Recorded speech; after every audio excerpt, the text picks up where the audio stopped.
Alright, so what's going on, guys? This is Fate back here. Alright, and it's 5:43 in the morning, so it sounds a bit weird.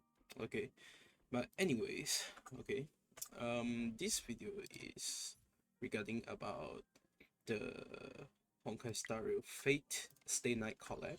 Alright, and this video will obviously be dedicated against the collab event banners. Okay, so about the banners, okay, first thing you all need to know is all the banners are separated from each other, as well as every single banner you have or from like Hoyoverse itself. Okay, so this means if you hit a temple in the event banner and then you got like Saber in one pool, then like your literally 9 other pools is like it doesn't count into whether the Lycone or whether the character. Yeah, at least that's from what I heard and what I saw. Okay. So next, let's talk about their like their power. Okay, their power level. So here I only have Archer. I am not planning to get any of them. Okay. So Archer overall, like after I played, like he's a really good DPS, like one of the best hunt characters to actually design. Okay, because like besides his ultimate, have enough like scaling. Okay, they literally just put 1000% on the board. Okay, and then not to mention his skill is also a pain in the ass because like it literally have 360% at level 10, and not just that, you can keep casting the skill and does not end the current turn, so this means your buff can also be capped, and the damage dealt also increases by 100% every time you cast your skill, stacking up to 2 times. So let's just assume 360 times 2, and then you times another, like you just 360 plus 360 plus 360, so you get like 1000 something percentage. Yeah, which is like stupidly crazy overall. Yeah, and also like his talents is like yeah, like this one, it just like gives you even more crit damage, which is like so crazy. Yeah, but after trying it overall, I found a really big problem. Okay, which is if you don't have sparkle. Okay, if you don't have literally even E0 sparkle, your archer will be very hard to maximize his potential. Of course, at this time, at this point, some people is going to jump out and like, no, you are wrong, and like archer can do this and that. Okay, but like, bro, hear me out. Okay, why would I say like if you don't have sparkle, you wouldn't maximize his potential? Because here, not to mention, it says after someone gains a skill point, if there are more skill points or more, increases archer's crit damage by 120% for 1 turn. Okay, with his other talent here, which increases your maximum skill point limit by 2, right? And which means most of the time, you are going to have 7, right? But not to mention your other characters are going to cast skill either. So having more than 4 skill point at this point is really a rare thing to actually see, right? And I forgot to mention another thing in his skill. About his skill, every time you cast his skill, you don't just take up like 1 skill point, you take up 2. That's why the scaling on this is like crazy, because like it's a fair trade. You take up 1 more skill point, but in exchange you deal more damage, and you can constantly cast it. Yeah, that's why I say like without sparkle, it will be very hard for you to maximize like his full potential. Some people here are going to be like, no, bro, I can just put Hanya, I can just put like people who can just generate skill points. Okay, so here's the thing. Hanya is good, but under one condition. If your character takes up skill point faster than she can generate, then she's definitely cooked. Because Hanya isn't like Sparkle, at one ulti, you can generate like 4 skill points back. Okay, but Hanya works a bit different from Sparkle. And how does Hanya generate skill point? First is from her skill. Okay, her skill says for every two basic attacks, skills, or ultimates allies use on an enemy with burden, which is um the skill, right? Allies will immediately recover one skill point. Burden is only active on the latest character it applied to. It will be dispelled automatically after a skill point recovery effect has been triggered 2 times. So this means you have to use one skill point, okay, to generate one extra skill point back. So do you see the issue now between Sparkle and Hanya? Because Sparkle, like, even though if it consumes one skill point, at most it's like 3 skills for Sparkle, and then you can get the ulti back. Right? Especially when you pair with Bronya Lycone or Sunday Lycone, you get even more. But in Hanya's case, it's a bit different. Right? Because she can't use, like, she can't maximize Sunday Lycone's potential, I would say. Okay? Like, she really cannot maximize it, and also this thing, like, using one skill point for 2 skill points is just not the thing, bro. Like, if you want to cut it off, like the loss and the obtain, you only get one skill point overall. So this is not really a thing, right? Of course, like, this is the worst case scenario. Like, if you don't have Sparkle like me, I'll just put Hanya here because I really have no choice if I really have to use it. Yeah, and then you see all my team is like skill point generating for Archer, because the way Archer consumes skill points is just way too much, right? But but but honestly, okay, after everything, like Archer's kit is like not bad, and then it's really fun to play, right? The level is there, the power level is definitely tier 0 or either 0.5, depends on whether you have Sparkle or not. The Sparkle is definitely tier 0, without Sparkle is like tier 2, 0.5, right? Alright, next about Saber. Alright, so Saber is a wind destruction character, right? And her kit surrounds her talent, ultimate, and skill, alright, and average wind destruction DPS. But however, if you have the team tailored for her, right, then she'll go crazy insane, right? Because since I mentioned her output mainly focus on ultimate, right, and so therefore having someone who can help her to generate her ulti energy faster would definitely be a W.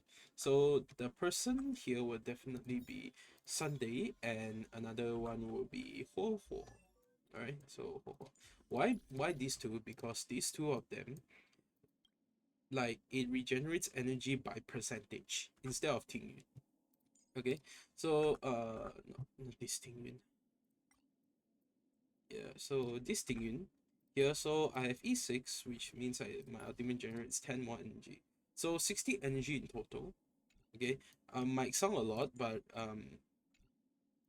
yeah, the overall problem with Ting Yun is not SP neutral or not SP positive. Like, if you want to use Ting Yun, like, you can use, but the problem is either she might die, right, or either your skill points might run out. Because, like, for Saber, there's one thing you need to know, which is like she still needs to cast skill even though her ultimate is her main point of, like, main damage output source. Okay, so her skill, why do you want to cast her skill? Because at certain point her skill can trigger her talent, and then her talent regenerates energy for her out, and then her out, yeah, you can cast it. It's like a cycle, yeah. So there it is. Okay, pretty straightforward. Like, it won't get too complicated because all you need to know, you don't have to read all these like complicated words like core resonance, and then like regenerate this and that, everything here and there. Okay, all you need to know is her talent buffs damage, alright, and regenerates your energy when there is enough stacks. Okay, and her ulti just deals damage. Alright, and her skill, you just use it, right? It's either you can regenerate energy back, or either you just like use it as a normal skill. That's all. Okay? Yeah, that's pretty straightforward to understand. But overall, her skilling, I would say, is pretty crazy. Alright, so this is just level 1, and then you see like 140% with other 10 instances, which each being like 55%. So if you multiply together, you get like 550. and then 140%. But however, these have a problem because it it's like 10 instances, so there's a chance that you can get like splitted if you are fighting against multiple enemies.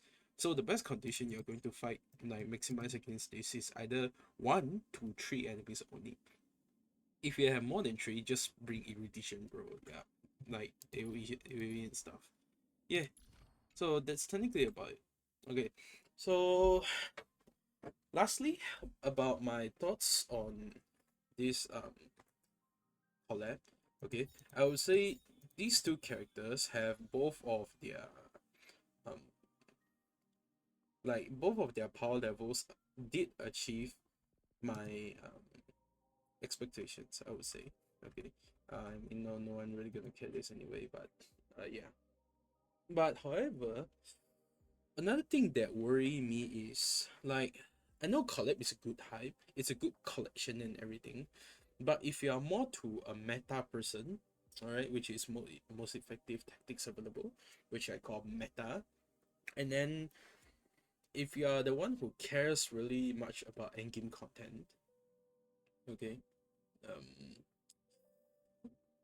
the only thing that's keeping me back is actually I'm worried about the inflation once again, because now the inflation is still there. Okay, it's just not as like spiking as previously before, where you start from Pinnacle to Amphorius, right? And that's where the another HP inflation hits, and then the community started burning fire again. Yeah, and the one thing that is making me worried about the Fate collab is the characters are definitely strong. They're definitely good. But what if one day they get power crap? And this is where the problem comes in. Because we already saw like how they can just buff old characters. Okay? Like Jingliu, Blade, Silverwolf, and Kafka. Okay? So this is how they literally just buff old characters and then make them usable. Alright, not to mention even Silverwolf got ascended to tier 0 for support list. Okay, and Kafka is really good now for top teams. They fix our biggest problem. So this is the problem I'm actually worried about. Because like it's the value of the characters. Like if you want to compare value, like definitely I would say Hoyo versus own banner is definitely more valuable. Because why? As you already saw, there is a chance if your old character get power crap, there is a chance they will just like bring it up and they will just build it. Like they will just rework it and then make it better and then have a better scaling. But for collab characters, right, they cannot just simply like buff it or just like make a rework to it. Because then if there's no more collab, there's no more rerun, players are going to start complaining. Because what if they rework or they buff it too much and then like players who don't have it just can't like beat it, like just can't clear the content. Then it would just be unfair for players who pull for collab characters and players that don't pull collab characters. So this is the problem the only problem I'm worried about. That's why I'm also not like putting anyone okay on this banner. I'm really not putting anyone. By the way, Archer is free, so guys, if you play this game, just log in, get our Archer, and just build him. Yeah. But yeah, overall, those are my thoughts on the collab banner. So, a short conclusion for those who actually care about meta, like you really care about endgame content, alright? If you get free Archer and the Archer Lycone, then it's alright already. Okay? And get Pioneer if possible, because I have a feeling Pioneer is going to dominate literally a lot of endgame content, right, for the next few patches. Right? Just 0+1 will do. You don't have to go too far, like 1+1 or 2+1, because you're not going for zero cycle anyway. The only thing you need to care about is whether you can just clear it or not. Zero cycle doesn't really matter. As long as you clear it under 10 cycles for MOC, 60k score for a Pure Fiction, and 6600 score for your Apocalyptic Shadow, you're good to go. Right? Yeah, so I guess that's technically my opinions on this. banner, okay, in this collab, right? I mean, it's a really hype collab, so I'm glad they actually did the they did everything on point, like character design, character voice over. Alright, the voiceover for Saber in CN is actually not too good, but I respect it. Okay, at least they tried. At least they tried. Okay, like because there's no English voiceover for Saber and Archer, so there's only Chinese, Japanese, and Korean. Yeah, but overall, if you want the best experience, I will suggest you ought to pick Japanese. Right. So that's all from me, I guess. Alright, so for those who are pulling the fake collab banner, alright, or those who are still pulling Binance 3B Sunday Sparkle and also the Lycons, I wish you all the best of luck and you get what you want. Alright, thank you very much for watching, guys, and I'll see you in the next video. Peace.